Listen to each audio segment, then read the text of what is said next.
Hello everyone, welcome to concept clarity and tricks. आज हम discuss करने वाले हैं ब्रिटिश कॉन्क्वेस्ट का क्या इंपैक्ट होता है इंडियन इकोनॉमी पे, उसके बारे में। जहां हम डिस्कशन करेंगे मेनली एग्रीकल्चर पे बेस्ड, जिसमें हम बात करेंगे परमानेंट सेटलमेंट की, जहां हम बात करेंगे रैयतवारी सिस्टम की, जहां हम डिस्कशन करेंगे महालवारी सिस्टम क्या है ये और क्यों लाए गए और इनका क्या इंपैक्ट होता है, उसके बारे में हम कंप्लीटली और डिटेल में डिस्कशन करने वाले हैं। तो ध्यान से देखना है, ध्यान से समझना है, बहुत इंपॉर्टेंट वीडियो है। चलिए शुरू करते हैं। Economic consequences of British conquest. देखो, इसे समझना है तो हमें पहले यह समझना होगा कि किस तरीके से इंडिया की इकोनॉमी पहले चलती थी ईस्ट इंडिया कंपनी के आने से पहले, या उन्होंने जब टेक ओवर किया तो उससे पहले कैसी थी। उसके बाद हम ये जानने की कोशिश करेंगे कि उसके बाद इन्होंने किस तरीके से इंपैक्ट किया, उसे समझेंगे। ठीक है, तो पहले हम एक छोटा सा टाइम फ्रेम बनाते हैं जिसके थ्रू हम समझेंगे और जानेंगे इंडिया की इकोनॉमी के बारे में। ठीक है, देखो, अगर हम बात करते हैं 1600 का जो पीरियड है जिसमें ईस्ट इंडिया कंपनी इंडिया में आती है। अब इस टाइम पर इंडिया की इकोनॉमी कैसी है, पहले उसे समझते हैं और उसे जानते हैं। ठीक है, देखो, अगर हम बात करते हैं इस टाइम पीरियड तक, तो जो वर्ल्ड का ट्रेड है अगर हम देखें तो इंडिया की इकोनॉमी बहुत स्ट्रांग है, बहुत अच्छी है। कैसे पता चलता है? तो जो वर्ल्ड ट्रेड होता है उसमें मेनली 1/3 पार्ट किसका देखने को मिलता है? इंडिया से। जितना भी ट्रेड हो रहा है उसका 1/3 पार्ट हमें इंडिया से ट्रेड देखने को मिलता है, जो कि बहुत ज्यादा है। दूसरी चीज, अब इसमें बहुत सारी ऐसी चीजें थी जहां पे इंडिया का दबदबा सबसे ज्यादा था। जैसे हम बात करते हैं टेक्सटाइल के मामले में, टेक्सटाइल हो गया। जैसे हम बात करें स्पाइसेस के बारे में, ठीक है, जहां पे इंडिया का बहुत ज्यादा दबदबा है। ठीक है, दूसरी तरफ अगर हम हैंडीक्राफ्ट की बात करते हैं, हैंडीक्राफ्ट, तो यहां पे भी इंडिया का स्ट्रॉन्ग पावर है, या मैं ये कहूं अच्छी क्वालिटी का, गुड क्वालिटी। ठीक है, अब एक बात देखो, अगर यदि इन चीजों को देखें तो ये सारे का सारा खेल कहां से चल रहा है? एग्रीकल्चर से। अगर इंडिया का एग्रीकल्चर प्रोडक्शन अच्छा नहीं होता तो क्या टेक्सटाइल अच्छा होता? बिल्कुल नहीं। क्या स्पाइसेस अच्छे होते? बिल्कुल नहीं। क्या हैंडीक्राफ्ट जो प्रोडक्शन हो रहा है वो अच्छा होता? नहीं होता। इसका मतलब मेनली यहां पे जो चीज है वो एग्रीकल्चर थी, जिसके बेसिस पे हम बात करते हैं कि एग्रीकल्चर प्रोडक्शन बहुत अच्छा था, बहुत अच्छी क्वालिटी में। Point clear? अगर हम यहां पे बात करें तो इस टाइम पर हमारे पास फूड क्रॉप्स बहुत ज्यादा है। मतलब अगर हम बात करें कैश क्रॉप की तो वो बहुत ही कम है। ठीक है, अगर इसी में हम देखें तो हमें देखने को मिलता है इंपोर्ट। अगर हमें बाहर से कुछ लाना है तो वो ना के बराबर था। हम बाहर किसी पे डिपेंडेंट नहीं है, इंपोर्ट नहीं करते, हम एक्सपोर्ट करते हैं।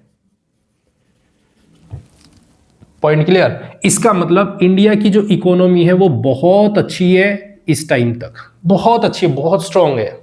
कब तक ये रहती है? जब हम बात करते हैं 1750s और 60s के पीरियड तक, जहां पे कंपनी एक किंग मेकर के रूप में निकल के आती है। इससे पहले अगर हम बात करते हैं तो इस टाइम पर कुछ इस तरीके की कंडीशन देखने को मिलती है। ठीक है, पॉइंट क्लियर? जब 1750s की बात करते हैं, 50s में, 60s में, तो इस टाइम पर इंडिया किंग मेकर के रूप में आई और इस टाइम पे कंपनी ने कुछ पार्ट, जैसे लैंड रेवेन्यू हो गया, जैसे अगर हम बात करें तो कंपनी का तो खुद का था ही, जो वहां से एक तरीके से दीवानी राइट्स है, दीवानी राइट्स। तो इन चीजों पे उन्होंने अपना कंट्रोल बना लिया, धीरे धीरे इस पार्ट को अपना कंट्रोल बना रहे। अब उनकी नजर किस पे है? एग्रीकल्चर पे है। एग्रीकल्चर पे क्यों? देखो, हमारे पास इकोनॉमी में 3 सेक्टर होते हैं। Primary sector that is agriculture, secondary sector that is manufacturing, और tertiary sector that is service. वो इसके बाद इन तीनों के तीनों फैक्टर्स को इफेक्ट करेंगे, लेकिन उनका मेन पर्पस होगा एग्रीकल्चर। क्यों होगा वो अभी समझेंगे, उसके बारे में भी समझेंगे। ठीक है, तो अब वो एग्रीकल्चर को टेक ओवर करना चाह रहे हैं। वो चाह रहे हैं कि एग्रीकल्चर उनके कंट्रोल में आ जाए, जिससे वो कंपनी को प्रॉफिट और बढ़ा पाए, कंपनी में रीफाइनेंस कर पाए। कैसे करेंगे वो भी देखेंगे। ठीक है, पॉइंट क्लियर। इसी के लिए इन्होंने कुछ प्लान किए। जब कंपनी धीरे धीरे धीरे धीरे अपना कंट्रोल इस्टेब्लिश करती जाएगी, तो वहां पे वो कुछ रूल्स लेके आना शुरू कर देंगे। और उन रूल्स में सबसे पहले हम देखते हैं वो एक सिस्टम लेके आते हैं, that is called diarchy system. सबसे पहले उन्होंने डायआरकी सिस्टम को इस्टेब्लिश किया। उसके बाद इन्होंने इस्टेब्लिश किया इजारेदारी सिस्टम। इजारेदारी के बाद इस्टेब्लिश करते हैं परमानेंट सेटलमेंट।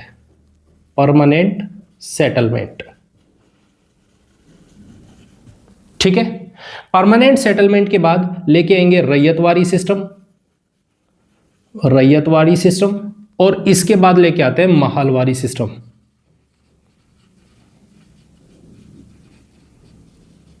ठीक है, क्या है ये, क्यों लाए गए और इनका क्या इंपैक्ट होगा, किस तरीके से ये इकोनॉमी पे इंपैक्ट करेंगे, किस तरीके से ये, अगर मैं बात करूं तो एक टाइम पे जब हम फूड क्रॉप्स को ग्रो करते हैं, फूड क्रॉप से हम कैश क्रॉप की तरफ शिफ्ट हो जाएंगे। फूड क्रॉप से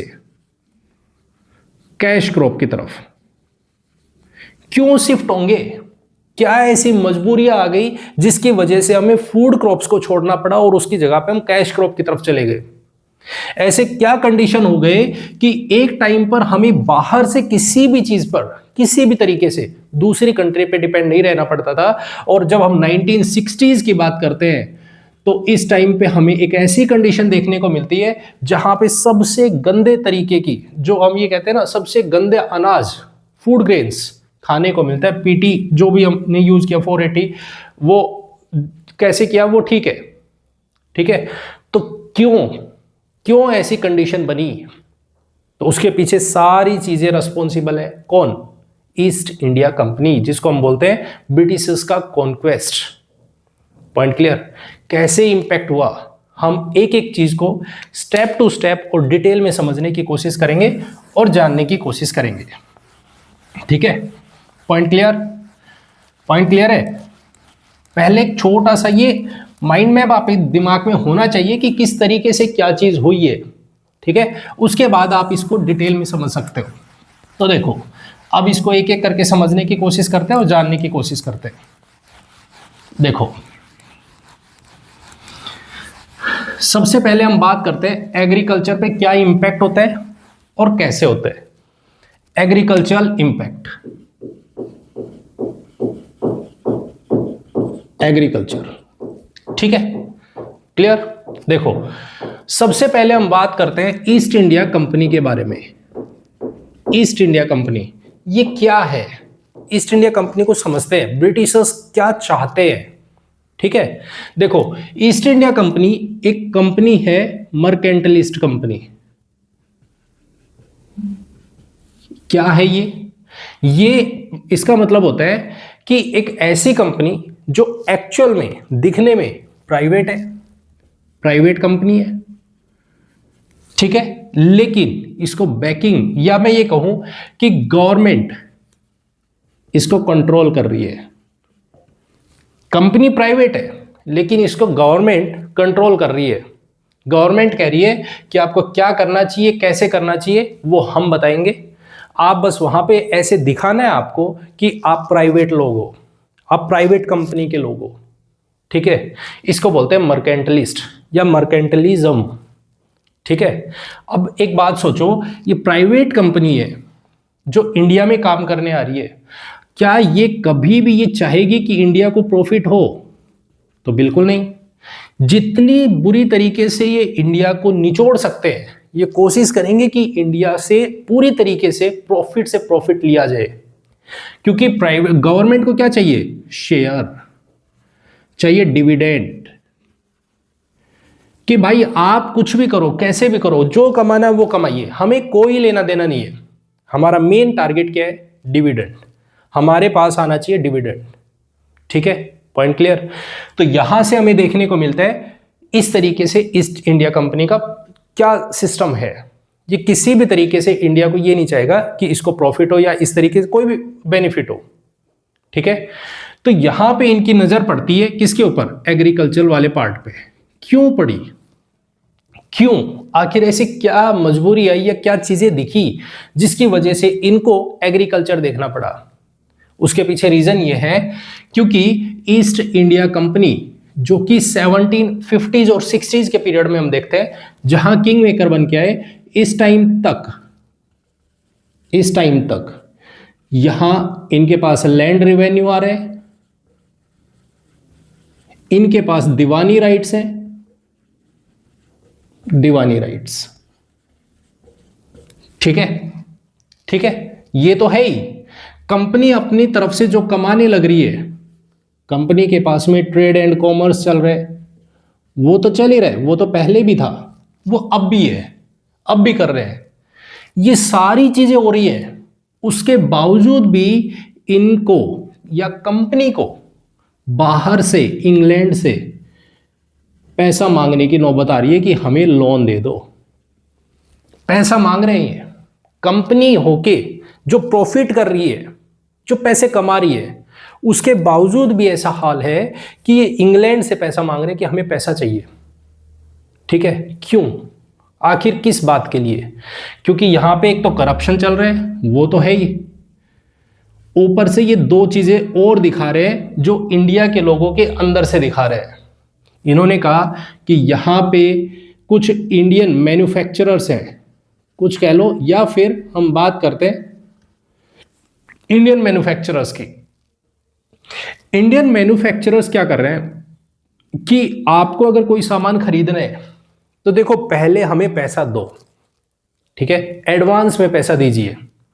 ये क्या कर रहे हैं कि अगर मान लो मैन्युफैक्चरर के पास गए, इन्होंने कहा कि हमें ये सामान चाहिए, तो उसके लिए इंडियन जो मैन्युफैक्चरर है वो कह रहे हैं कि भाई दे देंगे, लेकिन पहले पैसा दीजिए, बाद में हम आपको सामान देंगे।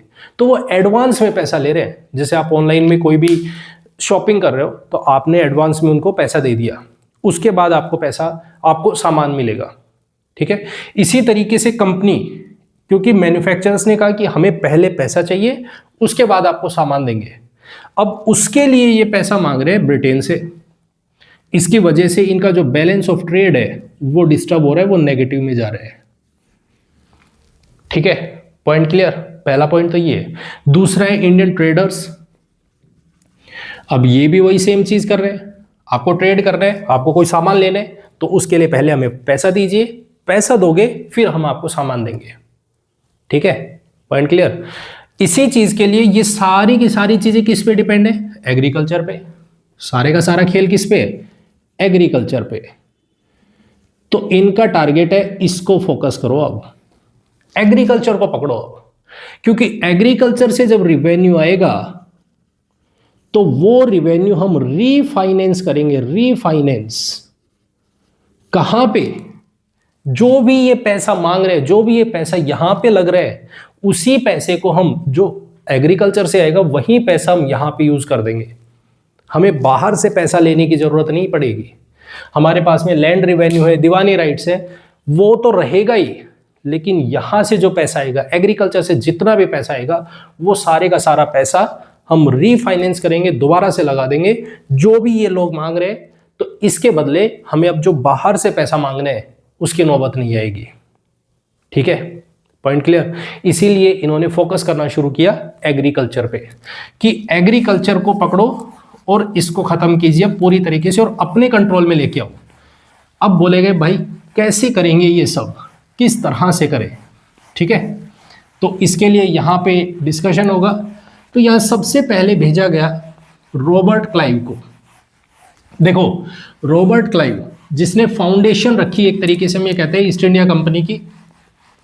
ठीक है, देखो अब समझते हैं उसके बारे में और जानने की कोशिश करते हैं एक एक चीज को। अब इधर फोकस करिएगा, यहां से मेन टॉपिक स्टार्ट हो रहे हैं। थोड़ी देर के लिए इधर फोकस करना, एक एक चीज आपको क्लियर होगी, ठीक है। तो देखिए, सबसे पहले आए रॉबर्ट क्लाइव। रॉबर्ट क्लाइव, क्या चल रहा है इनके दिमाग में?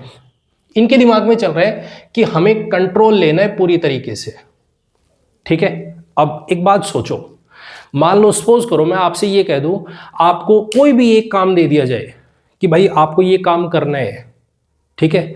तो आप क्या सोचोगे कि मुझे एक रिस्पॉन्सिबिलिटी दी है, मुझे जिम्मेदारी दी है कि इस काम को करना है, ठीक है। आप उसको पूरे ध्यान से, पूरे मन से करने की कोशिश करोगे, क्योंकि आपकी रिस्पॉन्सिबिलिटी है वो।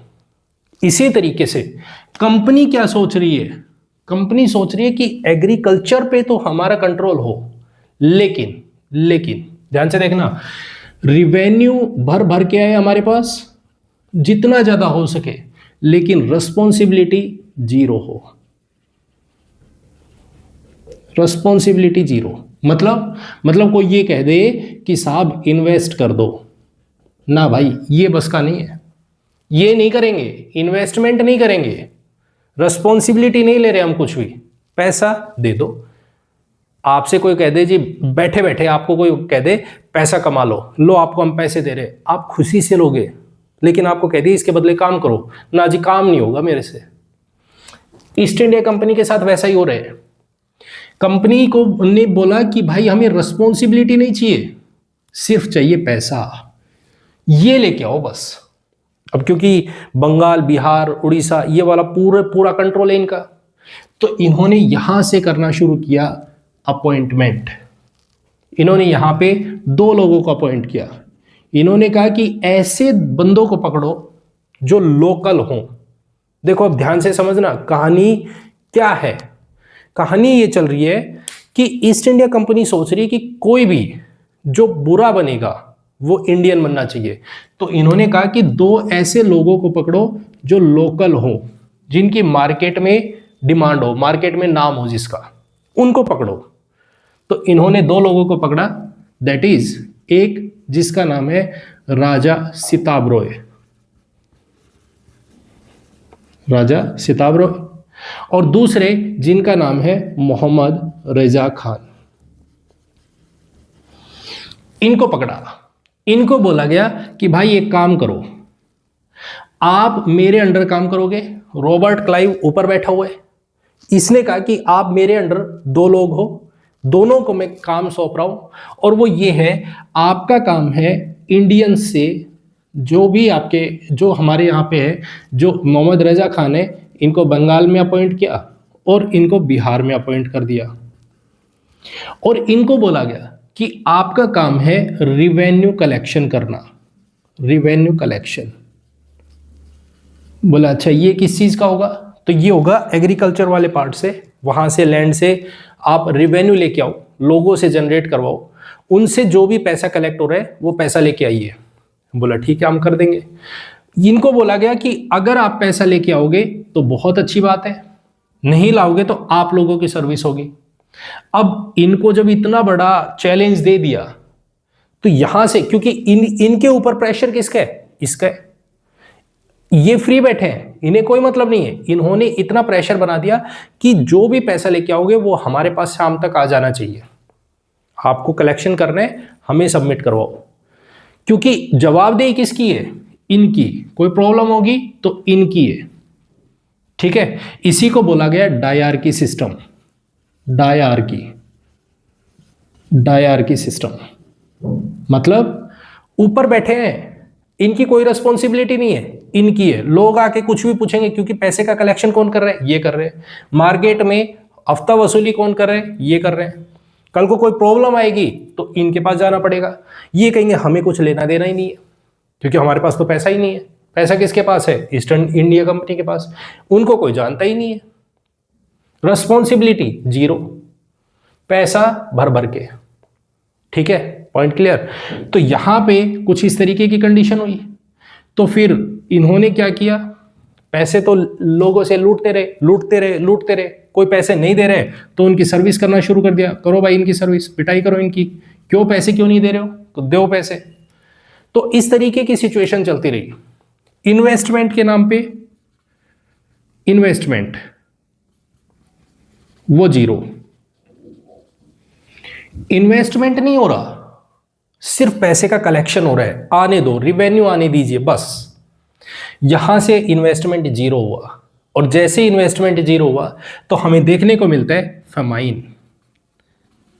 कब तक चलेगी ये चीज भाई? हमें यहां पे देखने को मिलता है बहुत बड़ा फेमाइन हमें देखने को मिलता है। क्यों? क्योंकि किसी भी तरीके का इन्वेस्टमेंट हुआ ही नहीं, केयर हुई नहीं, तो फेमाइन यहां देखने को मिलती है 10 मिलियन। हम यहां पे देखते हैं 10 मिलियन लोग बंगाल में मर जाते हैं इस पीरियड में। इतना भयंकर यहां पे फेमाइन देखने को मिलता है, जिसकी वजह से यहां पे 1 करोड़ लोग, मतलब एक तरीके से हम ये कह सकते हैं 1/3 पॉपुलेशन किसकी? बंगाल की वाइप आउट हो जाती है। पॉइंट क्लियर है? Point clear. जिम्मेदारी किसकी? ये दो लेने लायक ही नहीं है। ईस्ट इंडिया कंपनी दूर बैठी है, इसका तो कोई कहना ही नहीं है, क्योंकि ये तो कह रहे हैं कि हमारी रिस्पॉन्सिबिलिटी नहीं है। पैसे कौन ले रहे हैं? नीचे वाले ले रहे हैं। सारे का सारा बर्डन किस पे? इन दोनों के ऊपर डाल दिया कि ये लोग क्यों नहीं कर रहे, आप बात करो इनसे। Point clear? Point clear. तो ये जब हमारे पास फेमाइन देखने को मिलते हैं, तो यहां पे 1772 73 इस पीरियड में हमें एक एक्ट देखने को मिलता है, जहां पे पहले governor general of Bengal that is Warren Hastings appoint होकर आते हैं। उनको बोला जाता है कि भाई आप जाइए और इंडिया की कमान को संभालो, और वहां पे देखो किस तरीके से काम हो सकता है और कैसे चलेगा। Point clear? पॉइंट क्लियर है? यहां तक कोई डाउट तो नहीं है? तो देखो, अब आते हैं हमारे पास में वॉरेन हेस्टिंग। वॉरेन हेस्टिंग ये आए as a governor general of Bengal बनके, पहले गवर्नर जनरल ऑफ बंगाल। इन्होंने क्या कहा? आते ही सबसे पहली चीज इन्होंने कहा, ये जो डायरकी है ये क्या सिस्टम है? बोले हटाओ यार इसको, गलत है ये, हमें नहीं चाहिए। मैं अपने हिसाब से करूंगा, जो भी करना है मैं अपने हिसाब से करूंगा, खुद से करना है मेरे को। ये डायरकी हटाते हम। बोले ठीक है। सबसे पहले डायरकी को अबॉलिश किया, फिर बोला गया आप कैसे पैसे कलेक्ट करोगे? तो इन्होंने कहा सबसे पहले हम एक कलेक्टर को अपॉइंट करते हैं, वो कलेक्टर देखेगा कि कहाँ से कितना पैसा कलेक्ट करना है, कैसे करना है। अब किस एरिया में ज़्यादा पैसा आएगा, किस एरिया से कम पैसा आएगा, तो अब उसके लिए कलेक्टर थोड़ी ना ढूंढते फिरेगा। तो इसने कहा एक बोर्ड को वो कीजिए, अपॉइंट कीजिए, board of revenue. Board of revenue इसकी इस्टेब्लिशमेंट की गई। बोले ये क्या काम करेगा? बोले बोर्ड ऑफ रिवेन्यू ये चेक करेगा, वो हमें बताएगा कि कहां से, एक तरीके से हम ये कह सकते हैं डेटा देगा, ठीक है, कि कहां से कितना पैसा आ सकता है, कितना रिवेन्यू जनरेट होगा, उसके बारे में हमें जो क्लैरिफिकेशन देगा वो यही बोर्ड देगा, बोर्ड ऑफ रिवेन्यू। और वहां पे कलेक्टर बैठेगा, और जो भी कलेक्शन होगा वो कलेक्शन यही करेगा कलेक्टर साहब, ठीक है। बोले बहुत अच्छी बात है। फिर इसके बाद इसने बोला, जैसे ही इन्होंने जितनी भी जगह है उनका डाटा लिया, वहां पे देखा कि ये पैसा यहां से आ सकता है, तो फिर इसने कहा कि अब एक काम करते हैं, यहां बिडिंग करवाते हैं। बिडिंग मतलब कि यहां पे हम ठेका देना शुरू करते हैं लोगों को कि भाई आप आइए और बताइए कि रिवेन्यू सबसे ज्यादा कौन देगा, सबसे ज्यादा पैसा कौन देगा। तो यहां पे लोगों ने बिडिंग करना शुरू किया। जो हाईएस्ट बिडर होगा, हाईएस्ट, उसको लैंड पार्ट दे दिया जाएगा, जो नहीं होगा उसको हटा दिया जाएगा। मतलब एक तरीके से ठेकेदारी सिस्टम हम यहाँ पे शुरू कर रहे हैं कि आप बोली लगाइए, कोई भी लैंड पार्ट है उस पर बोली लगाइए। मान लो सपोज करो ये हमारे पास कोई लैंड का पार्ट है, इस पे इन्होंने, जो बोर्ड ऑफ रिवेन्यू है, उसने एक टारगेट सेट किया, उसने टारगेट दिया कि भाई इस लैंड पार्ट से 100 रुपए का कलेक्शन आ सकता है। तो इन्होंने सॉरी, उन्होंने यहां से कलेक्शन करने के लिए कि हमें 100 रुपए चाहिए, ठीक है। तो इन्होंने शुरुआत की, भाई देखो 100 रुपए कौन देगा? तो एक ने हाथ उठाया कि मैं दे दूंगा, उसके पीछे एक और बैठा है, उसने कहा नहीं नहीं मैं दूंगा, 150 रुपए दूंगा आपको। तो यहां से बीडिंग करना शुरू कर दिया इन्होंने, और जब बीडिंग किया तो जो हाईएस्ट पेयर होगा उसको वो पार्ट दे दिया जाएगा। इसी को बोला गया इजारेदारी सिस्टम। इजारेदारी सिस्टम, ठीक है, पॉइंट क्लियर। कौन सा सिस्टम? इजारेदारी सिस्टम। अब ठीक है, ये सिस्टम चल रहा है। अब इसमें क्या देखा, यहां पे ये 5 साल के लिए, 5 साल के लिए ये पार्ट दे दिया, जो भी लैंड का पार्ट है वो 5 साल के लिए आगे वाले को दे दिया कि भाई 5 साल अब आपका हुआ, आप यहां से रिवेन्यू जनरेट कीजिए, आप हमें कलेक्शन लाके दो, ठीक है। इसी को बोला गया पंचशाला बंदोबस्त। पंचशाला बंदोबस्त, ठीक है, ये चल रहा है, बहुत अच्छी बात है, आराम से चल रहा है। फिर इसने क्या देखा कि यार ये सिस्टम भी ना गलत है, इसमें ना हमें थोड़ा बहुत चेंज करना चाहिए। 5 साल तक हमने एक लैंड का पार्ट एक बंदे को दे रखा है, क्यों? हटाओ यार इसको। अब एक चीज के लिए हमने यहां पे मान लो 150 रुपए में एक बंदे ने यहां पे बोली लगाई, अब 150 रुपए 5 साल तक आ रहे हैं, 5 साल तक 150 रुपए 150 रुपए 150 रुपए आ रहे हैं। नहीं, ये नहीं भाई, हमने ये डिसाइड किया है यहाँ पे कि 100 रुपए आ सकते हैं मैक्सिमम, तो हम 100 रुपए 110 रुपए 120 रुपए इस तरह से करके अगर हर साल यहाँ पे चेंज करेंगे तो इससे ज्यादा रिवेन्यू कलेक्ट कर सकते हैं, ठीक है।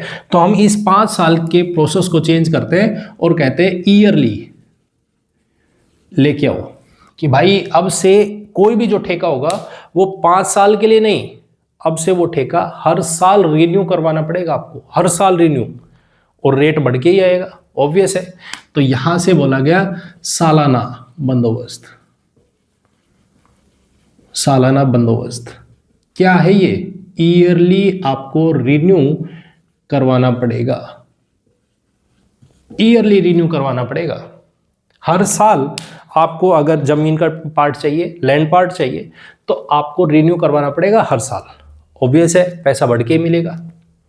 तो यहां पे क्या चीज को देखने को मिलती है, प्रॉब्लम क्या है इसमें? इसमें प्रॉब्लम ये है करप्शन सबसे ज्यादा है, सबसे ज्यादा। दूसरी चीज, ठेका किसको दिया जाएगा? तो बेनामी ट्रांजैक्शंस यहां पे बहुत ज्यादा देखने को मिलेंगे, बहुत ज्यादा। क्यों? क्योंकि भाई यहां पे इसको पता है वॉरेन हेस्टिंग को कि बिडिंग सबसे ज्यादा कहां जा सकती है, तो इसने अपने जितने भी रिश्तेदार हैं उन सबको बता दिया कि भाई बिडिंग का रेट इतना है, आप इतना लगा दो, आपकी हो जाएगी। तो जितने भी इसके रिलेटिव्स हैं वही लोग जमीन के पार्ट को लेके बैठे हैं। Point clear? Point clear.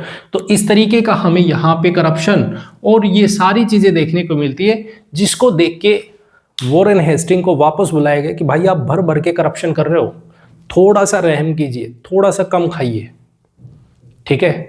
तो इसी पर हमें देखने को मिलता है कि इनको वापस बुलाया गया और इनकी जगह पे अगले governor general of Bengal appoint होते हैं, जिनका नाम है लॉर्ड कॉर्नवालिस। उनको भेजा गया कि भाई आप जाओ, बहुत हो गया इंडिया में, बहुत तरीके का हमने सिस्टम देख लिया, अब आप जाइए और आप चलाओ उसको। बोले ठीक है, मैं जाता हूं, देखता हूं। तो अगले गवर्नर जनरल ऑफ बंगाल कौन आते हैं? Lord Cornwallis. समझते हैं अब इनके बारे में। लॉर्ड कॉर्नवालिस, देखो इनको समझते हैं। अब वॉरेन हेस्टिंग के बाद ये आए। अब क्योंकि पूरी तरीके का रायता फैलाया हुआ है, किसका? वॉरेन हेस्टिंग का। उसने यहां पे इतने कांड कर रखे, इतना करप्शन कर रखा है। इनको बोला था कि भाई आपको करप्शन रोकना है, आपको काम करना है इस तरीके से कि जो भी ये सिस्टम चल रहा है, इजारेदारी सिस्टम हो गया, रोको इन्हें, देखो कहां पे क्या प्रॉब्लम है, ठीक है। तो इसी पर आते हैं हमारे पास में लॉर्ड कॉर्नवालिस, और इन्होंने आते ही सबसे पहले तो कलेक्टर की पोस्ट को देखा, जिसमें जिससे भी पूछो, जिससे भी आप क्या कर रहे हो, डिस्ट्रिक्ट मैजिस्ट्रेट है, उससे पूछो आप क्या कर रहे हो, बोले रिवेन्यू कलेक्ट कर रहा हूं, डीसी बैठा हुआ है, आप क्या कर रहे हो? बोले मैं भी कलेक्टर का काम कर रहा हूँ, कलेक्शन कर रहा हूँ, मैं रेवेन्यू कलेक्शन कर रहा हूँ। बोले यार जिससे भी पूछते हैं वही सारे के सारे एक ही बात कहते हैं, रेवेन्यू कलेक्शन। इतना कितना कलेक्शन कर रहे हो आप?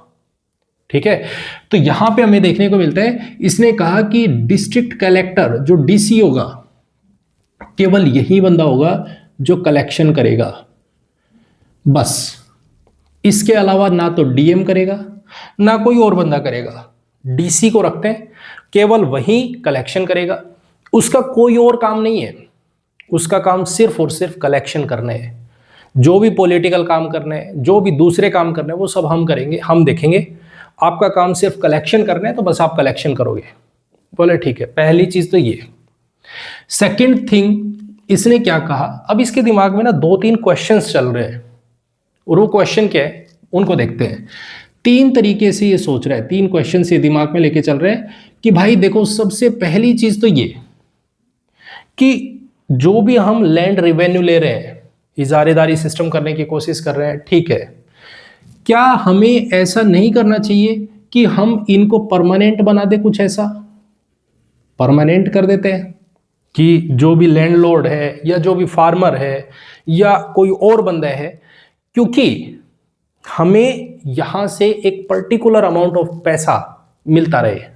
क्यों मिलेगा वो भी हम समझेंगे अभी। तो वो कह रहा है कि क्या मुझे परमानेंट कर देना चाहिए? पहली चीज कि जहां से एक फिक्स अमाउंट मेरे पास आती रहे। जैसे आप एक चीज सोचेगा, आप कोई जॉब लग जाते हो तो आप टेंशन फ्री हो जाते हो कि आपकी मंथली एक फिक्स अमाउंट आती रहेगी, ऑब्वियस है, सैलरी के फॉर्म में आती रहेगी, ठीक है, वो एक परमानेंट इनकम हो गई। लेकिन अगर मान लो मैं हर साल चेंज कर रहा हूं, क्योंकि भाई वॉरेन हेस्टिंग ने बहुत सारा रायता फैला रखा है, हर साल वो चाहता है कभी 5 साल में, कभी 1 साल में, बोले वो बार बार रिन्यू कर रहे हैं, बार बार हेडेक बढ़ रही है। आप क्यों ऐसा सोच रहे हो? हम इसको परमानेंट ही कर देते ना, जहां से फिक्स इनकम आए। दूसरी चीज कि अगर मुझे परमानेंट बनाने हैं तो उसके लिए परमानेंट किसको बनाऊं? किसको? फार्मर को या फिर किसी भी मिडलमैन को, किसी भी बिचौलिए को, जो यहां पे इंटरमीडिएरी है, मैं उसको बनाऊं। तीसरी चीज ये। और तीसरी चीज हमारे पास क्या है कि स्टेट की कितनी शेयर होनी चाहिए, स्टेट की का पास कितना शेयर होना चाहिए। ये 3 चीजें ये दिमाग में लेके चल रहे हैं। क्यों? आखिर इसको ऐसी नौबत क्यों आई कि भाई वो परमानेंट करना चाह रहे हैं कि हम परमानेंट बना देते हैं? क्यों? तो उसके पीछे रीजन था, क्योंकि इस टाइम पे मराठास, मैसूर दोनों निकल रहे हैं, दोनों के साथ में ये उलझे हुए हैं। मराठास भी, हालांकि मराठास को सालबाई की ट्रीटी करवा के वहां पे पीस में भेजा गया है, लेकिन मराठास हैं, मैसूर वहां पे निकल रहे हैं, टीपू सुल्तान वो निकल रहे हैं। अब वो 2 फ्रंट तो नहीं खोल सकते ना, एक तरफ वो रिवेन्यू कलेक्शन के लिए भागना शुरू करे, दूसरी तरफ वो लड़ाई के लिए भी भागना शुरू करे। तो इनके दिमाग में क्या चल रहा है, हम एक जगह को स्टेबल करते हैं। परमानेंट करने की बात क्यों कर रहे हैं?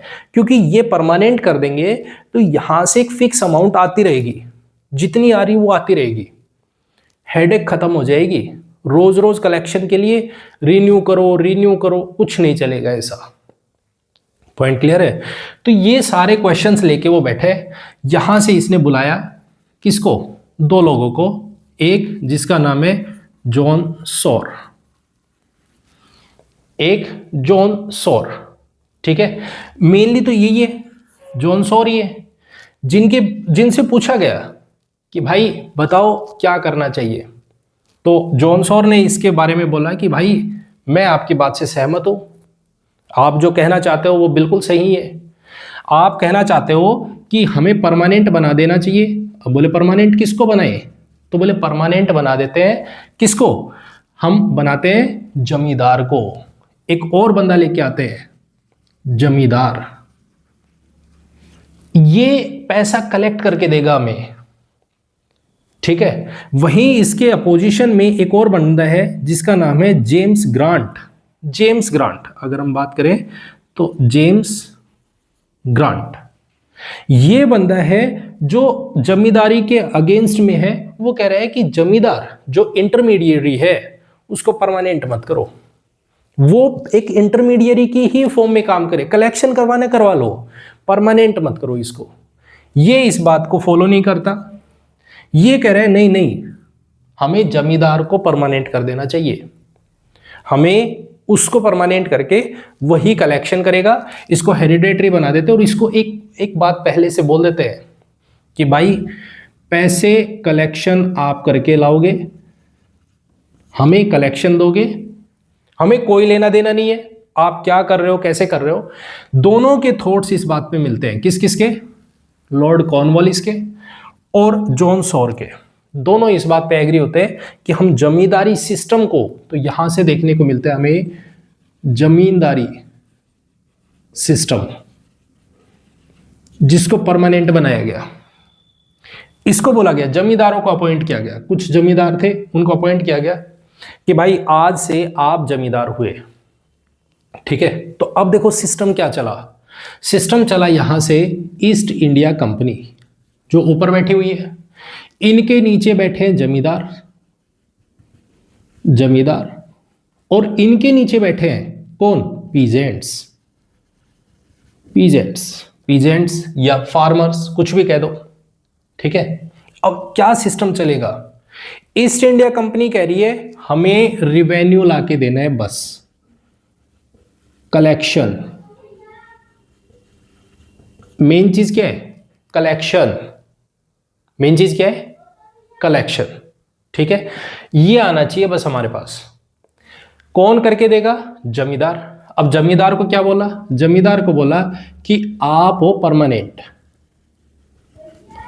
परमानेंट, एक लैंड के टुकड़े पे आप परमानेंट हो, जिनको अपॉइंट कर दिया हमने, आप यहां से कलेक्शन करो, जो करना है जितना करना है, हमें कोई लेना देना नहीं है, हमें इससे कोई मतलब नहीं है कि कितनी अमाउंट आप वहां से, how much amount you will collected, कितनी करोगे, हमें कोई लेना देना नहीं है, हमें सिर्फ इतना मतलब है कि आप यहां पे कलेक्शन करो, आप जब तक पैसे हमें लाके दोगे, जब तक, मान लो आपने 5 दिन लाके दिया तो आप 5 दिन तक रहोगे, आप 2 साल लेके आए आप 2 साल रहोगे, आप लगातार लाए जा रहे हो तो तब तक आप जमींदार रहोगे, आप जमींदार तब तक रहोगे जब तक आप हमें पैसा देते रहोगे, ठीक है। और हमें एक फिक्स अमाउंट दोगे, 2 करोड़ रुपए,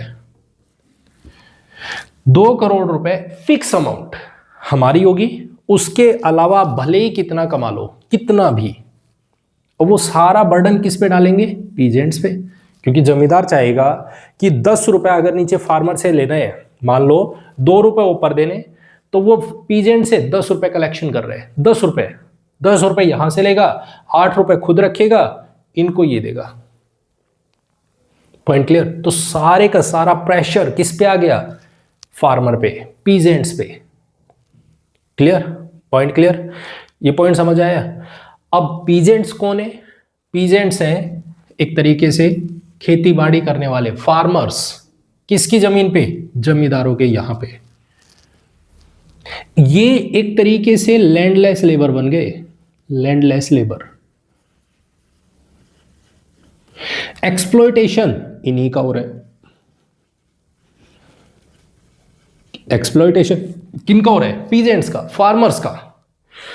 क्यों, क्योंकि भाई जिस जमीन पे ये काम करते हैं ये जमीन उनकी नहीं है, कलेक्शन इन्हीं को देने हैं, क्योंकि आप काम कर रहे हो तो आपको रेंट पे करना पड़ेगा, इस लैंड का, जिस लैंड पे आप काम कर रहे हो इस लैंड का रेंट आपको पे करने हैं।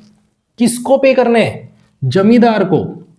जमींदार किसको पे करेगा, ईस्ट इंडिया कंपनी को। इसका मतलब वो लैंड पार्ट किसका हुआ, ईस्ट इंडिया कंपनी का। लेकिन मेनली रोल कौन प्ले कर रहा है इस पे, फार्मर।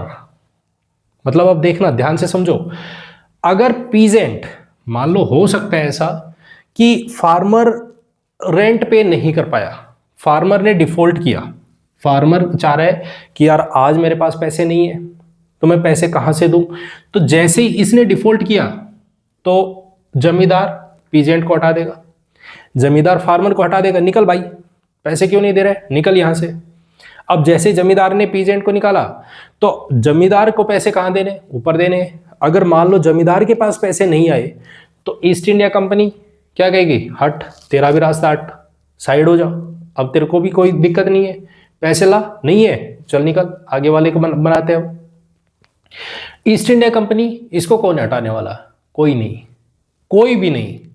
क्यों? क्योंकि ईस्ट इंडिया कंपनी तो खुद ये रोल प्ले कर रही है। सारा खेल कौन खेल रहा है, ईस्ट इंडिया कंपनी। मतलब यहां पे सिस्टम क्या चल रहा है, ईस्ट इंडिया कंपनी, जमींदार, पीजेंट, अपने से नीचे वालों को हटा दो। अगर वो पैसे दे रहे तब तक तो है, जिस दिन पैसे बंद उसी दिन उसको हटा दो। Point clear? तो इस तरीके का हमें सिस्टम देखने को मिलता है। अब एक बात को ध्यान से समझना, यहां पे ये सिस्टम तो ठीक है हमें देखने को मिला, एक और सबसे इंपॉर्टेंट पॉइंट था, वो क्या कि एक्चुअल में जो जमींदार थे और जो पीजेंट्स हैं, फार्मर जो बैठे हुए हैं, इनको एक्चुअल पता ही नहीं है कि इनका लैंडलॉर्ड कौन है। मतलब क्या, देखो मान लो ईस्ट इंडिया कंपनी ने कहा कि ये 100 गांव है और इस 100 गांव की जो भी रिवेन्यू है वो रिवेन्यू कलेक्शन करनी है। ठीक है, 100 गांव की रिवेन्यू कलेक्शन करके देनी है। अब बोला ठीक है कर देंगे। 100 गांव के लिए इन्होंने कहा कि हम 20-20 गांव के फॉर्म में 20 और 20 गांव का कलेक्शन करते हैं। 20 गांव एक, 20 गांव का ग्रुप एक, 20 गांव का ग्रुप एक, और ये हमने अपॉइंट कर दिया A B C D E, ऐसे करके 5 जमींदार अपॉइंट कर दिए। ईस्ट इंडिया कंपनी के पास में 100 गांव है, उन 100 गांव में 20-20 का ग्रुप बनाया और 20 गांव का ग्रुप एक जमींदार को दे दिया, 20 का ग्रुप एक जमींदार को दे दिया, आगे ऐसे करके दे दिए। ठीक है, अब ये कह रहे हैं कोई सा भी, भाई आप 20 के 20 गांव में जगह जगह थोड़ी ना घूमोगे और घूम के फिर पैसा कलेक्ट करोगे। मैं तो जमींदार हूं, वो तो चौड़े हो रहे हैं, मैं तो जमींदार हूं, मैं थोड़ी ना हर जगह जाऊंगा। तो इसने क्या करना शुरू कर दिया, बोल नहीं 20 की 20 जगह नहीं, 10 गांव। इसने भी ग्रुप बना दिए कि 10 गांव एक को दे देता हूं, एफ को, मान लो एफ बंदे को दे दिया, 10 गांव जी बंदे को दे दिए। बोले भाई 10 गांव तो देख ले, मेरे ब्याह पे तो पैसे कलेक्ट कर ला, मेरे को दे। 10 तेरे पास, 10 तेरे पास, अपने किसी नॉन को बिठा दिया वहां पे। अब वो 10 गांव को देखेगा और वो फिर कह रहे हैं कि यार 10-10 गांव थोड़ी देखे जाएंगे, और थोड़ा सा बांट लेते हैं। इसने अपने नीचे और 2 लोगों को बिठा दिया, 5-5 गांव कर दिए, तो H और I। अब देखो जो एक्चुअल लैंडलॉर्ड है वो A है, ठीक है। अब इसके नीचे है फार्मर, यहां बैठा हुआ है फार्मर। इसको ये पता ही नहीं है कि इसका एक्चुअल मालिक कौन है। इस फार्मर को जो आई के नीचे है, इसको ये पता ही नहीं है कि इसका एक्चुअल मकान, एक्चुअल जो लैंडलॉर्ड है, जो इस जमीन का मालिक है, वो कौन है, वो ए है। ये इसको जानता ही नहीं है। क्यों? क्योंकि भाई ये तो बैठा ही बहुत दूर है, इसके पास में तो कभी मिलने की फुर्सत ही नहीं है, क्योंकि ये तो खुद 20 गांव का है। इसके नीचे इसने छोटे छोटे, इसको यही नहीं पता एफ कौन है। पॉइंट समझ आ रहा है? तो ये बहुत सारी प्रॉब्लम हमें देखने को मिलती है। अब ध्यान से देखो, क्या इसको कभी भी ये पता चलेगा कि ईस्ट इंडिया कंपनी को कि इसके साथ प्रॉब्लम क्या है? कभी नहीं। मतलब ईस्ट इंडिया कंपनी के पास क्या रिस्पॉन्सिबिलिटी है? बिल्कुल भी नहीं, कतई भी नहीं, कोई रिस्पॉन्सिबिलिटी नहीं है। ईस्ट इंडिया कंपनी के पास में 0 रिस्पॉन्सिबिलिटी। मतलब ये बंदा इन्वेस्टमेंट के नाम पे कुछ नहीं कर रहा, इन्वेस्टमेंट कर ही नहीं रहा। क्यों करे? क्योंकि इसके पास तो भर भर के रिवेन्यू आने लग रहे हैं। इसे मतलब ही नहीं है कि फार्मर पे क्या चलने लग रहा है, पीजेंट किस तरीके से काम कर रहे हैं, इसे कोई लेना देना ही नहीं है। इसका मेन टारगेट क्या है? पैसा आना चाहिए, बस पैसा आना चाहिए। ठीक है, पॉइंट समझ आया? तो इस तरीके से इन्वेस्टमेंट होगा नहीं, इन्वेस्टमेंट नहीं होगा तो सारा इफेक्ट किस पे पड़ेगा? प्रोडक्शन पे। प्रोडक्शन जीरो हो जाएगा, कम हो जाएगा। यही रीजन बनेंगे आगे चल के फेमाइन्स आने में, अकाल पड़ेगा। क्यों? क्योंकि आप जो भी करना चाह रहे हो, आप इन्वेस्टमेंट तो कर ही नहीं रहे, और इन्वेस्टमेंट नहीं कर रहे, आपको चाहिए पैसा, कैसे आएगा? ठीक है, तो अब क्या सिचुएशन हो रही है? अब सिचुएशन ये हो रही है, पैसा आएगा, देगा कौन? फार्मर। फार्मर नहीं देगा तो उसको हटा दिया जाएगा। कब तक? कितने फार्मर हटाओगे आप? हटा दो, एक हटेगा, दूसरा हटेगा, तीसरा हटेगा। एक टाइम आएगा जब ईस्ट इंडिया कंपनी ऊपर बैठी हुई है, ईस्ट इंडिया कंपनी के नीचे बैठे जमींदार, जमींदार के नीचे बैठे पीजेंट्स। अब ये पीजेंट्स डिफॉल्ट मार रहे हैं, डिफॉल्ट मारते पीजेंट्स को हटा दिया। पीजेंट्स हटे तो जमींदार के पास में पैसा ये कहां से लाए? इसके पास भी नहीं है। नहीं है तो इसने डिफॉल्ट मारना शुरू किया, और जैसे ही इसने डिफॉल्ट मारा, ईस्ट इंडिया कंपनी ने बोला भाई चल चल निकल, बाहर हो जा, आपका कोई काम नहीं है यहाँ पे। अब फिर ये खड़े होकर सोच रहे हैं कि यार भाई ये क्या हुआ मेरे साथ। अब ध्यान से सुनना और समझना एक बात को, जब जमींदार बाहर निकला, जमींदार अपनी जगह से निकला, उसकी जमींदारी हटी, पीजेंट्स, फार्मर्स खुश हो रहे हैं, हैप्पी, बहुत खुश हो रहे हैं। जो छोटा वर्ग है, जो फार्मर्स है, पीजेंट्स हैं, वो खुश हो रहे हैं फार्मर की हालत को देख के, सॉरी जमींदार की हालत को देख के। जमींदार पे हंस रहे हैं। जो ये बोला जाता है ना कि ईस्ट इंडिया कंपनी ने किस तरीके से एक तरीके से हमारे ऊपर कंट्रोल किया, तो लोग एक दूसरे को देख के हंस रहे थे। वो हंस नहीं रहे थे, वो हंस रहे थे जमींदारों के ऊपर कि आपने अपने ही लोगों के साथ में एक्सप्लॉयटेशन की है, क्योंकि ये लोग परेशान आए हुए हैं। किनके द्वारा? किनके द्वारा? जमींदारों के द्वारा। जमींदारों ने इनको प्रेशराइज्ड किया था, इस वजह से। अब ध्यान से देखना इस बात को, जमींदार इनको परेशान कर रहे थे, इस वजह से खुश हो रहे हैं कि वाह, कल तक आप जो जमींदार बने बैठे थे, आज आपको भी निकाल दिया, ये तक तो ताज किसी का नहीं है। पॉइंट समझ आया? पॉइंट समझ आया?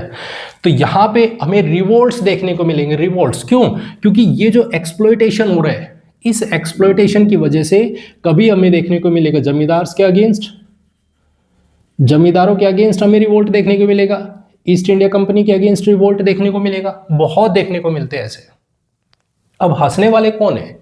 दो लोग हंस रहे हैं। एक ऐसा है जो पीजेंट्स है, फार्मर्स है, ऐसे फार्मर जो जमींदारों की जमीन के ऊपर काम कर रहे हैं। उनकी खुद की लैंड नहीं है, उनके पास खुद की लैंड नहीं है, वो जमींदारों की जमीन पे, दूसरे की जमीन पे वो लैंड क्रॉपिंग कर रहे हैं। दूसरी तरफ हम बात करते हैं ऐसे फार्मर्स, ऐसे जमींदार जिनकी खुद की लैंड है, खुद की, जो खुद की लैंड पे प्रोडक्शन करते हैं, वो खुद में रिच है। ऐसे रिच पीजेंट्स हैं, वो रिच पीजेंट्स, वो अमीर हैं क्योंकि उनकी खुद की जमीन है, वो खुद से प्रोड्यूस कर रहे हैं, वो दूसरे की जमीन पे खुश नहीं हो रहे। पॉइंट समझ आ रहा है? तो ये जो लोग हैं, ये देख के हंस रहे हैं ऐसे जमींदारों को। आए थे जमींदार बनने, हम तो पहले से हैं, आप आए थे जमींदार बनने। क्या हाल हुआ देखो, दूसरे की चीज का अगर आप यूज करने की कोशिश करोगे तो क्या हाल होता है। आप हमारी बराबरी करने के लिए आए थे, तो ये लोग हंस रहे हैं। ये पीजेंट्स इसलिए हंस रहे हैं क्योंकि इनका एक्सप्लॉयटेशन इतना हुआ है, इनको लूटा गया है, इसलिए ये लोग हंस रहे हैं। पॉइंट समझ आ रहा है?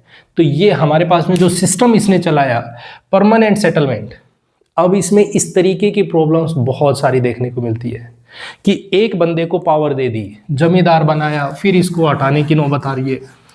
क्योंकि आप जब तक पैसा दोगे तब तक हो, जिस दिन पैसा गायब, पैसा नहीं दिया, डिफॉल्ट किया, आपको पोस्ट से हटा दिया जाएगा, आपको रिमूव कर दिया जाएगा। ठीक है, तो ये सारी सिचुएशन हमें देखने को मिलती है परमानेंट सेटलमेंट में, बहुत सारी प्रॉब्लम्स। अब आगे देखते हैं इसके बारे में। अब ये चीज़ें चल रही है क्योंकि यहाँ पे लोगों ने देखा कि यार भाई, जो गवर्नर जनरल है उन्होंने देखा कि बहुत सारे रिवोल्ट्स हो रहे हैं, और रिवोल्ट के साथ हमें ऐसी सिचुएशन देखने को मिलती है जहाँ पे डिफॉल्ट्स हो रहे हैं, फेमाइन्स आ रहे हैं, बहुत फेमाइन है, इन्वेस्टमेंट हो ही नहीं रही है। तो ये अब एक और अलग तरीका देख रहे हैं कि हमें कुछ ऐसा काम करना चाहिए जिससे कुछ कंट्रोल किया जा सके।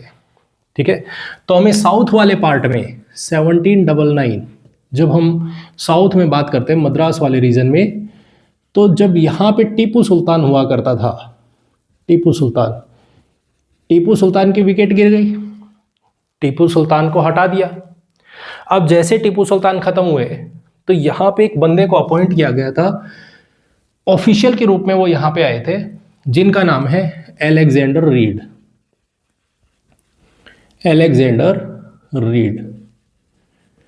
ठीक है, इन्होंने क्या देखा वहां पे कि यार देखो, क्योंकि ये खुद परमानेंट सेटलमेंट देख के आ रहे हैं, तो ये भी कुछ ऐसा ही सोच रहे हैं कि मुझे कलेक्शन करना है यहाँ से रिवेन्यू, क्योंकि मद्रास वाले रीजन में ये अपॉइंट होके गए हैं, तो ये सोच रहे हैं कि मुझे यहाँ से रिवेन्यू का कलेक्शन करना है, और कलेक्शन करने के लिए मुझे चाहिए जमींदार। अब जमींदार यहाँ पे है नहीं, साउथ वाले पार्ट में जमींदार है नहीं, क्योंकि टीपू सुल्तान यहाँ पे एक कॉन्सेप्ट चलाते जिसका नाम होता है पॉलीगार्स। वो कौन है? वो एक्चुअल में थे जमींदार ही, लेकिन साउथ में उनके पॉलीगार्स बोलते थे, और उनके जो स्टेटस था, जो जमींदारी स्टेटस है, जो पॉलीगारी जो स्टेटस है, इसको एक तरीके से हम ये कह सकते हैं टीपू सुल्तान ने खत्म कर रखा था कि भाई जमींदार वमींदार कुछ नहीं है, खुद बनो, अपने मालिक खुद बनिए। अब वो जमींदार ढूंढ रहे कि यार कोई जमींदार मिले, मैं रिवेन्यू कलेक्शन करवाऊं, लेकिन कोई बंदा ऐसा मिल ही नहीं रहा। तो इस पर इसने क्या कहा, एक और ऑफिशियल को, सबॉर्डिनेट को, अपने सबॉर्डिनेट को यहां पर बुलाया, जिसका नाम है थॉमस मुनरो। उसको बुलाया कि यार भाई आओ और मेरी हेल्प करो, मुझे भी कुछ गाइड करो, हम कुछ इस तरीके से करें कि रेवेन्यू कलेक्शन यहां से कर सकते हैं। तो इसने यहां पे सजेशन दिया कि ठीक है, कैसे करना चाहोगे? तो बोला देखो, क्यों हम जमींदारों के चक्कर में पड़ते हैं, हम खुद से ही कलेक्शन करेंगे, खुद से कलेक्शन करना शुरू करते हैं। बोले ठीक है, आप करिए, कोई दिक्कत नहीं है, मैं आपकी हेल्प करूंगा। अब खुद से करने का मतलब क्या है? देखो अब समझना, यहां पे 3 कॉन्सेप्ट निकल के आते हैं, 3 पॉइंट साउथ में, 3 पॉइंट्स। पहला, कलेक्शन जो करने हैं, जो भी कलेक्शन करने हैं वो खुद से करते हैं, सेल्फ, हम खुद करेंगे, जहां से जो भी पैसा लेने हैं वो हम खुद लेके आएंगे। दूसरा, हम कलेक्शन करवाएंगे, करेंगे नहीं, करवाएंगे। किसके पास से? जमींदार के पास से, जमींदार से। और दूसरा, कलेक्शन करवाएंगे, खुद नहीं, करवाएंगे कहां से? पंचायत से। 3 ऑप्शन है इसके पास। हो सकता है हम खुद कर ले, हो सकता है हम किसी जमींदार को अपॉइंट कर दें इंटरमीडिएट के रूप में कि भाई आप हमें कलेक्शन करके दे दो, और हो सकता है हम पूरे गांव की एक पंचायत को बोल दे, जो हेडमैन है उसको बोल दे कि भाई आप पूरे गांव का कलेक्शन करके आप इकट्ठा कर लो, हमें दे देना। इस तरीके से 3 ऑप्शन निकल के आए। उनमें इसको बोला गया रैयतवाड़ी। रैयतवाड़ी क्या है? खुद से करेंगे, रैयत से। रैयत क्या है कि हम जो ये गांव है इसमें जो भी है जिनसे हम कलेक्शन लेना है, हम खुद से ही कलेक्शन करेंगे। ठीक है, पॉइंट क्लियर। दूसरी तरफ जमींदार। अब जमींदार को तो हम यहां पे क्या बोल रहे हैं? पॉलीगार्स। और ये सिस्टम तो टीपू सुल्तान खत्म कर चुके हैं, यहां तो है ही नहीं, तो ये तो होगा ही नहीं। यहां पे पंचायत से कलेक्शन करवाते हैं, हेडमैन को बोलते हैं आप कलेक्ट करके दे दो, इसको बोलते हैं महालवारी सिस्टम। महालवारी सिस्टम, ये आगे चल के डिस्कशन करेंगे, महालवारी क्या है आगे देखते हैं। तो ये यहां पे डिस्कशन करना शुरू करते हैं कि हम रैयतवाड़ी सिस्टम लेके आते हैं, इसको चलाएंगे। लेकिन अब प्रॉब्लम हो जाती है। प्रॉब्लम क्या होती है? प्रॉब्लम ये होती है क्योंकि इसके फेवर में थॉमस मुनरो है। थॉमस मुनरो जो कि एक ऑफिशियल है, ये बैठा हुआ है। यहीं पर हम बात करते हैं दूसरी तरफ, कौन? अलेक्जेंडर रीड, ये भी बैठा हुआ है। ये कह रहे हैं हाँ हाँ हम एक इस तरीके का सिस्टम लेके आते हैं, इस सिस्टम को यहां पे अप्लाई करेंगे। लेकिन प्रॉब्लम ये हो जाती है, अलेक्जेंडर रीड इसका हो जाता है ट्रांसफर, इसको ट्रांसफर कर दिया गया। और जैसे इसका ट्रांसफर हुआ तो ट्रांसफर होते ही इनकी जगह पे एक नया बंदा अपॉइंट होके आता है। अगला ऑफिशियल अपॉइंट होके आएगा कि भाई मद्रास को गवर्न करने। अब नया बंदा जैसे अपॉइंट होके आया तो थॉमस मुनरो जो कि एक तरीके से सबऑर्डिनेट था, इसको कौन सुनेगा? कोई नहीं। इसको साइडलाइन कर दिया, भाई आप जाओ, हटो यार, आपकी कौन, आप बाहर बैठो ना, बात कर रहे हैं ना हम अंदर बैठ के ऑफिशियल, आप बाहर जाइए। थॉमस मुनरो को साइडलाइन कर दिया। इस तरीके से हम देखते हैं कि ये जो सिस्टम है 1799 के पीरियड में या 1800 के टाइम में हमें देखने को नहीं मिलता कि नहीं भाई नहीं, ये नहीं चल पाया। 1820s के पीरियड में हमें देखने को मिलता है थॉमस मुनरो वापस से एज एन ऑफिशियल अपॉइंट होते हैं मद्रास वाले रीजन में। मद्रास वाले रीजन में इनको अपॉइंट किया गया एज ए गवर्नर कि आप जाइए और गवर्नर को संभालिए, बाकी कमान को देखिए। और जैसे ये मद्रास आया, साउथ वाले रीजन में अपॉइंट होके आया, तो इसने सबसे पहले आते ही रैयतवाड़ी सिस्टम को लागू कर दिया कि हम जो रिवेन्यू कलेक्शन करेंगे वो खुद से करेंगे, हम दूसरे पे डिपेंडेंट नहीं होंगे। दूसरा बताएगा तब हम उसको अपॉइंट करें, नहीं, हम खुद से कलेक्शन करेंगे। और इसी बेसिस पे हम देखते हैं कि जब ये रिवेन्यू कलेक्शन करना शुरू करते हैं तो ये सिस्टम, क्योंकि इन्होंने जब ये शुरू करने की सोची थी तो वो एक पायलट बेस पे सोच रहे थे कि हम एज एन एक्सपेरिमेंट हम इसको अप्लाई करके देखते हैं कि शायद चल जाए। जब इन्होंने आके ये अप्लाई किया तो इसके रिजल्ट्स बहुत अच्छे मिले, क्योंकि यहाँ से कलेक्शन भी बहुत अच्छा हो रहा है। क्या होगा, इसके प्रॉब्लम्स क्या है वो भी देखेंगे अभी। तो इस वजह से हमारे पास ये देखने को मिलता है कि इसी को बोला गया कि आगे जितने भी स्टेट्स हैं सभी में इसको अप्लाई किया जाए, सभी में, बॉम्बे में, नॉर्थ साइड में, बंगाल वाली साइड में, हर जगह पे इसको अप्लाई करो। अब हम बात करते हैं बॉम्बे वाले रीजन की। अब बॉम्बे में क्या चल रहा है, क्योंकि यहाँ पे मराठाज हुआ करते थे और मराठाज का सिस्टम चल रहा है, उनका एडमिनिस्ट्रेशन यहाँ पे गवर्न हो रहा है, उनके हिसाब से एडमिनिस्ट्रेशन गवर्न होता था, क्योंकि पहले मराठाज होते थे और मराठाज का जो भी सिस्टम था वो गवर्न हो रहा है, अभी भी वो ही चल रहा है। अब बॉम्बे में वो चेंज नहीं कर रहे, क्यों? क्योंकि बॉम्बे में पहले यहाँ पे पटेल्स होते थे, पटेल्स होते थे, ये कलेक्शन करते थे। बोले यार इनको हटाओ, इनको हटाइए, अब हम एक नया सिस्टम लेके आते हैं। क्योंकि पहले वहां के ऑफिशियल ने बोला था कि जो भी यहाँ सिस्टम चल रहा है वो सिस्टम बस इसी हिसाब से चलता रहे जैसा पहले से कलेक्शन हो रहा है।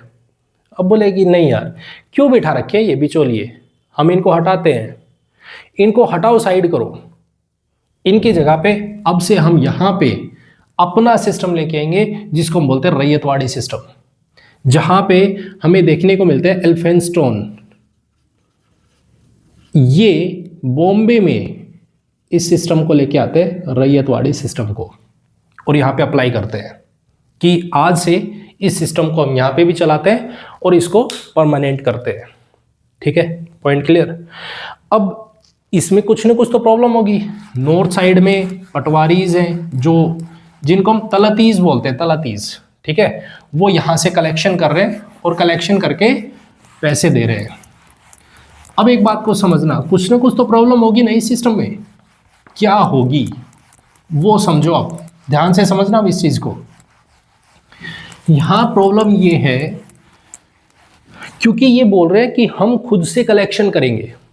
कैसे करेंगे, क्या होगा, कोई तो बेस होगा ना जिसके बेसिस पे कलेक्शन करने के लिए बोलेंगे। तो प्रॉब्लम इसमें दो है। पहली प्रॉब्लम तो ये है कि ये कर रहे हैं लैंड असेसमेंट,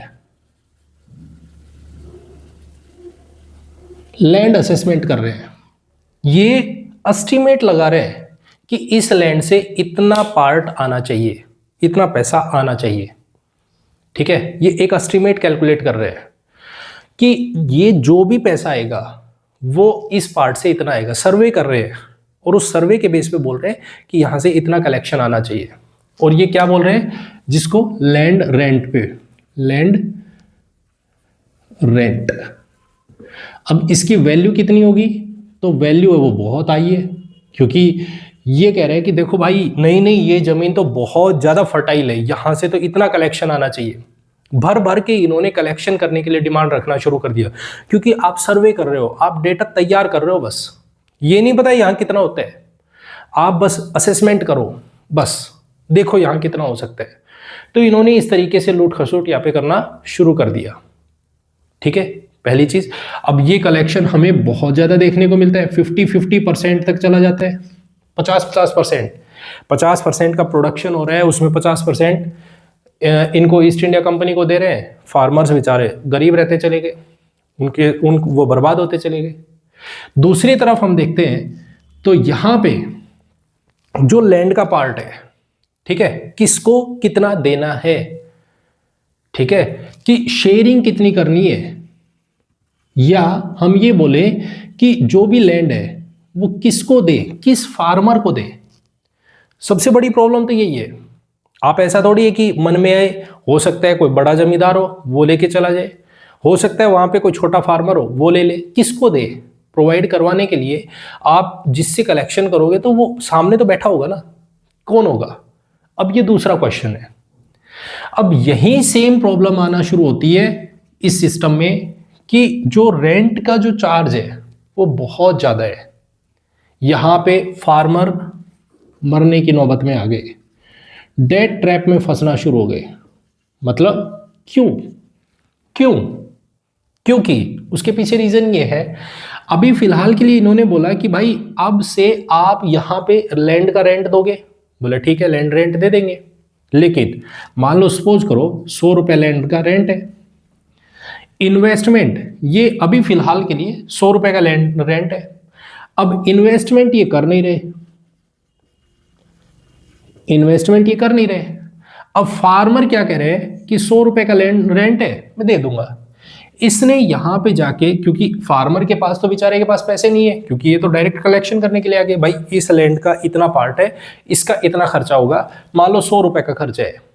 तो अब फार्मर सोच रहे भाई मेरे पास पैसे तो नहीं है, तो ये पहुंचना शुरू हो गए मनी लेंडर्स के पास, जो गांव में जिनके पास में पैसा है उनके पास पहुंचना शुरू हो गए कि आप हमें पैसा दे दीजिए, 100 रुपए दे दो, हमें पैसा इन्वेस्ट करना है, जमीन पे लगाना है, और वहां पे जाके हम क्या करेंगे, खेती बाड़ी करेंगे, अच्छी खेती करेंगे। इन्वेस्टमेंट कंपनी कर नहीं रही, कंपनी इन्वेस्टमेंट के नाम पे जीरो है। फार्मर क्या सोच रहे हैं, फार्मर सोच रहे हैं कि देखो भाई 100 रुपए मैंने ले लिए, मनी लेंडर ये कह रहे हैं कि मैं 150 रुपए लूंगा, ध्यान रखना 1 साल के बाद 150 रुपए लूंगा मैं, बोले हाँ ठीक है कोई बात नहीं 150 रुपए दे देंगे। फार्मर क्या सोच रहे हैं कि मैंने 100 रुपए ले लिए, ठीक है, प्रोडक्शन होगा मेरे पास 500 रुपए का, उसमें से 50% जो भी होगा, जैसे जो भी है 100 रुपए 200 रुपए मैं कंपनी को दे दूंगा, 150 रुपए फार्मर को दे दूंगा, मनी लेंडर को दे दूंगा, और जो भी बचेगा वो फिर मेरे पास बचेगा। फार्मर ये आइडिया लगा रहे कि मेरे पास पैसा बचेगा, सरप्लस होगी, लेकिन हो क्या रहा है, इन्वेस्टमेंट की नहीं, और इन्वेस्टमेंट की नहीं तो फेमाइन आ गया, फेमाइन्स हो गए, फेमाइन्स हुए तो लोग गरीब हो गए, पुअर, लोग मरने लग गए। क्या करें, अब जैसे ये नहीं हुआ तो यहां पे पैसा अटक गया, ये सारा पैसा अटक गया, 100 रुपए थे, इसके लिए मनी लेंडर आके पूछ रहे पैसे दो, अब बेचारे के पास पैसे नहीं है, अब क्या करें। अब पैसे नहीं है तो यहां से हमें देखने को मिलेगा बहुत सारे रिवोल्ट्स देखने को मिलेंगे, मनी लेंडर्स के अगेंस्ट रिवोल्ट्स देखने को मिलेंगे, क्योंकि वो एक्सप्लॉइट करेंगे अब फार्मर्स को कि भाई पैसा दे, मैंने पैसा दिया था, मेरा पैसा वापस दो। वो कहां से लाए? पैसा तो है ही नहीं। पॉइंट समझ आया? तो वो धीरे धीरे इस दलदल में फंसते चले गए। फार्मर्स रिवोल्ट्स देखने को मिलेंगे, एक नई क्लास उठ गई, मनी लैंडर्स की एक नई क्लास निकल के आ रही है। जमींदार पहले थे, मनी लैंडर्स निकल गए, ईस्ट इंडिया कंपनी पहले से थी जो एक्सप्लॉइट कर रही है। फार्मर्स का लगातार लगातार एक्सप्लॉइटेशन हो रहा है। क्लियर? पॉइंट क्लियर है? तो हमारे पास यहां पे देखने को मिलता है कि कैसे एक्सप्लॉइटेशन हुआ इस सिस्टम में भी। क्लियर है? रैयतवाड़ी सिस्टम। क्लियर एकदम? अब यहां से सोचा गया कि भाई देखो, एक बात तो समझ आ गई कि पूरे के पूरे इंडिया में आप एक जैसा कानून नहीं लगा सकते, एक जैसा सिस्टम अप्लाई नहीं कर सकते हो। कि ऐसा नहीं है कि आप इंडिया में नॉर्थ में भी, साउथ में भी, ईस्ट में भी, वेस्ट में भी आप एक जैसा ही लॉ या एक जैसा सिस्टम आप चलाते रहो। आपको कंडीशन देखनी पड़ेगी, हर जगह की कंडीशन अलग है, हर जगह पे आपको अलग तरीके से सोचना पड़ेगा। तो बोले अब क्या करें? तो यहाँ पे इन्होंने कहा नॉर्थ साइड में, नॉर्थ में हम सिस्टम चेंज करते हैं और उसकी जगह पे अब आते हैं लॉर्ड हेस्टिंग। लॉर्ड हेस्टिंग आया, इसने देखा कि नॉर्थ में हम एक एक बंदे से, हम खुद से पैसे कलेक्शन नहीं कर सकते। हम हर किसी से ये नहीं कह सकते कि आप हमें पैसा दो, आप हमें पैसा दो, आप हमें नहीं। वहां पे हम ये सिस्टम जो रैयतवाड़ी सिस्टम है वहां नहीं चला सकते। ठीक है, साउथ में चल रहे हैं, वहां चल रहे हैं, यहां नहीं चला सकते। बोला क्यों? क्योंकि यहां क्या करें, क्योंकि उस टाइम में नॉर्थ वेस्ट इंस्टेबिलिटी थी। तो इन्होंने क्या बोला कि हमें यहां पे एक और सिस्टम लेके आते हैं जिसको बोलते हैं महालवारी। महालवारी, महालवारी क्या है? ये महल जिसको हम बोलते हैं, ये एक्चुअल में एक गांव हो सकता है, ये एक गांव हो सकता है या ग्रुप ऑफ विलेज हो सकता है, ग्रुप ऑफ विलेज। ठीक है? ठीक है, इसके बेसिस पे ये क्या करते थे, गांव के हेडमैन को ये बोलते थे कि भाई देखो एक काम करो, आप हमें पैसा कलेक्ट करके दोगे पूरे गांव का जो भी पैसा होगा वो कलेक्शन करके आप हमें दोगे, हम वो कलेक्शन आपसे लेंगे। इसी को बोला गया महालवारी सिस्टम। महालवारी सिस्टम। ठीक है? ठीक है, तो बोला गया ठीक है भाई, अब ऐसा है तो अगर यदि आप ऐसा बोल रहे हो तो हम ऐसा कर लेते हैं। तो अब इन्होंने पूरे गांव का हेडमैन अपॉइंट किया कि आप जब पैसा कलेक्ट करके दोगे तो आपको तब तक रखा जाएगा, अगर आपने पैसा नहीं दिया तो आप हटा दोगे। ठीक है, ये सिस्टम चलता रहता है। इसमें इतना हाई परसेंटेज देना पड़ता था, कहीं कहीं पे तो हमें 80% तक महालवारी सिस्टम में 80% तक का कलेक्शन हमें देखने को मिलता है। जमींदार कहाँ जाए, फार्मर कहाँ जाए, बर्बाद हो रहे हैं, क्योंकि इन्वेस्टमेंट तो वापस से हो ही नहीं रही है, और इन्वेस्टमेंट नहीं हो रही है तो फिर क्या देखा जाएगा, इसको खत्म है सब। Point clear? Point clear? तो यहां पे इस सिस्टम को जो चलाने वाले हैं उनका नाम है, जिनको हम बोलते हैं लॉर्ड मैकेंजी। ठीक है, लॉर्ड मैकेंजी है जो इस सिस्टम को चलाते हैं यहां पे नॉर्थ साइड में। Point clear? फिर इनके बाद आते हैं विलियम बेंटिक, और विलियम बेंटिक ने ये देखा कि भाई नहीं यार, ये सिस्टम तो बहुत बेकार है, महालवारी सिस्टम को हम फॉलो नहीं कर सकते। महालवारी सिस्टम में ज़्यादा एक तरीके से हमें देखते हैं एक्सप्लॉइटेशन देखने को मिलता है, बहुत ज़्यादा खराब सिस्टम है। तो विलियम बेंटिक ने यहाँ पे इस सिस्टम को रोका, बोले कि नहीं, महालवारी सिस्टम नहीं, हम जहाँ पे भी परमानेंट सेटलमेंट, जिसको हम जमींदारी सिस्टम बोल रहे हैं, जमींदारी सिस्टम, ये चला सकते हैं। दूसरी तरफ हम देखते हैं कि जमींदारी सिस्टम के अलावा रैयतवाड़ी सिस्टम, ये ही ज़्यादा कारगर साबित है, तो हमें इनको चलाना चाहिए। महालवारी सिस्टम इतना अच्छा नहीं है या इतना इफेक्टिव नहीं है, या हम इतने तरीके से हम ये देखें कि रिवोल्ट्स बहुत ज़्यादा हो रहे हैं, बहुत ज़्यादा। क्योंकि यहाँ पे हमें देखने को मिलता है कि जितने भी जो फार्मर्स हैं वो एग्रेसिव हो गए। अब ये सारे के सारे फैक्टर्स हैं जो हमें धीरे धीरे करके आगे देखने को मिलेंगे कि कैसे ये पीजेंट्स इकट्ठा होना शुरू होंगे, रिवोल्ट्स करना शुरू कर देंगे, रिवोल्ट्स करेंगे। क्यों करेंगे? क्योंकि इधर एक तो जमींदार क्लास निकल के आ गई। अब ये जमींदार क्लास ईस्ट इंडिया कंपनी के कंट्रोल में है या ईस्ट इंडिया कंपनी को फेवर करने वाले हैं, क्योंकि इन्होंने ही तो बनाए। वहीं दूसरी तरफ हम देखते हैं तो मनी लैंडर्स निकल के आ गए। तीसरी तरफ हम देखते हैं ईस्ट इंडिया कंपनी निकल के आ गई। ये सारे के सारे क्या है? एक्सप्लॉयटेशन करने वाले हैं, एक्सप्लॉयटेशन। और ये भर भर के एक्सप्लॉयटेशन कर रहे हैं। जिन्होंने इन्वेस्टमेंट की नहीं, और इन्वेस्टमेंट की नहीं तो ये क्या हो गए? यहाँ पे फेमाइंस देखने को मिलेंगे, बहुत सारे फेमाइंस देखने को मिले, बहुत लोग मरे, बहुत ज़्यादा। और इनके पीछे रीज़न क्या है? पॉलिसीज़, ईस्ट इंडिया कंपनी की पॉलिसीज़। ये जितने भी सिस्टम इन्होंने अप्लाई किए वो सारे के सारे करप्टेड, सारे बेकार। Point clear? Point clear?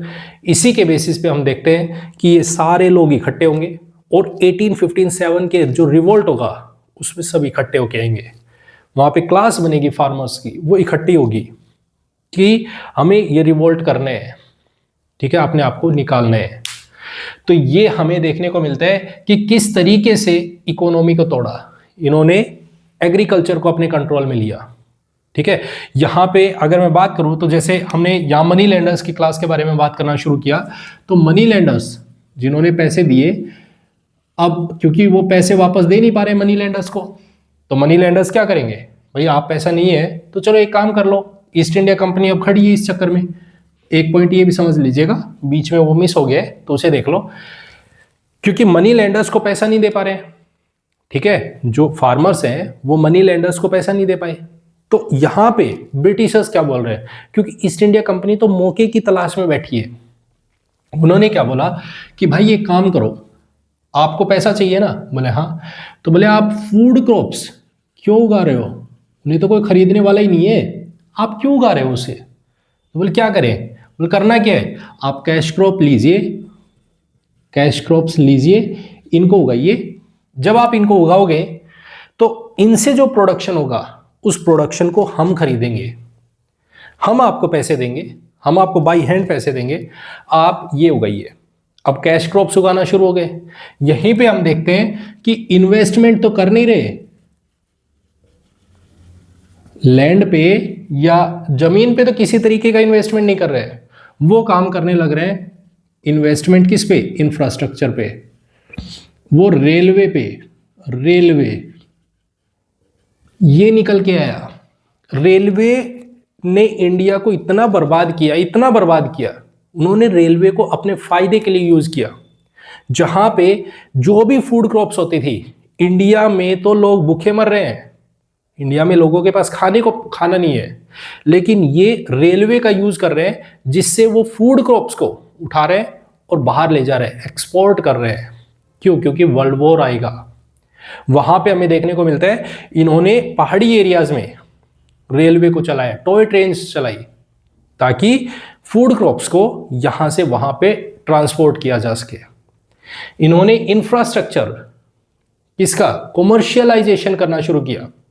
जो क्रॉप्स हैं, फूड क्रॉप्स हैं, उनको हटाया, कॉमर्शियल क्रॉप्स को ग्रो करना शुरू किया, जहां से सेलिंग की जा सके, एक्सपोर्ट, इंपोर्ट को बढ़ा दिया। ठीक है, कि भाई आपके पास खाना को है नहीं तो चलो हम बाहर से मंगवा लेते हैं, हम डिपेंडेंट थे ही नहीं, लेकिन उसके बावजूद भी हमें देखने को मिलता है ये किस तरीके से सारी चीज़ें हमारे फेवर के अगेंस्ट चली जाती हैं। Point clear?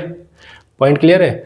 तो इस तरीके से हम देखते हैं कि कैसे फार्मर्स का एक्सप्लॉयटेशन होता है, किस तरीके से फेमाइन पे फेमाइन देखने को मिलते हैं। ये हम अगले पार्ट में डिस्कशन करेंगे कि किस तरीके से फेमाइंस आते हैं, कौन कौन से कब कब आए, कौन अपॉइंट हुआ, वो सब चीज़ें हम आगे चल के डिस्कशन करेंगे, क्योंकि उस पर बहुत सारी कमेटीज़ देखने को मिलती हैं, बहुत सारे पार्ट देखने को मिलते हैं, वो आगे चल के हम डिटेल में डिस्कशन करेंगे उसके बारे में, फेमाइंस के बारे में। ठीक है, पॉइंट क्लियर? तो ये है हमारा आज का वीडियो जिसमें हमने इकोनॉमी के फैक्टर को देखा कि किस तरीके से एग्रीकल्चर को तोड़ा उन्होंने, उसके बारे में। आई होप आपको ये वीडियो अच्छी लगी तो इसे लाइक, कमेंट एंड शेयर जरूर करें। चैनल को सब्सक्राइब नहीं किया है तो प्लीज चैनल को सब्सक्राइब जरूर करें। मिलते हैं नेक्स्ट वीडियो में। Thank you very much and have a nice day. Bye bye, take care.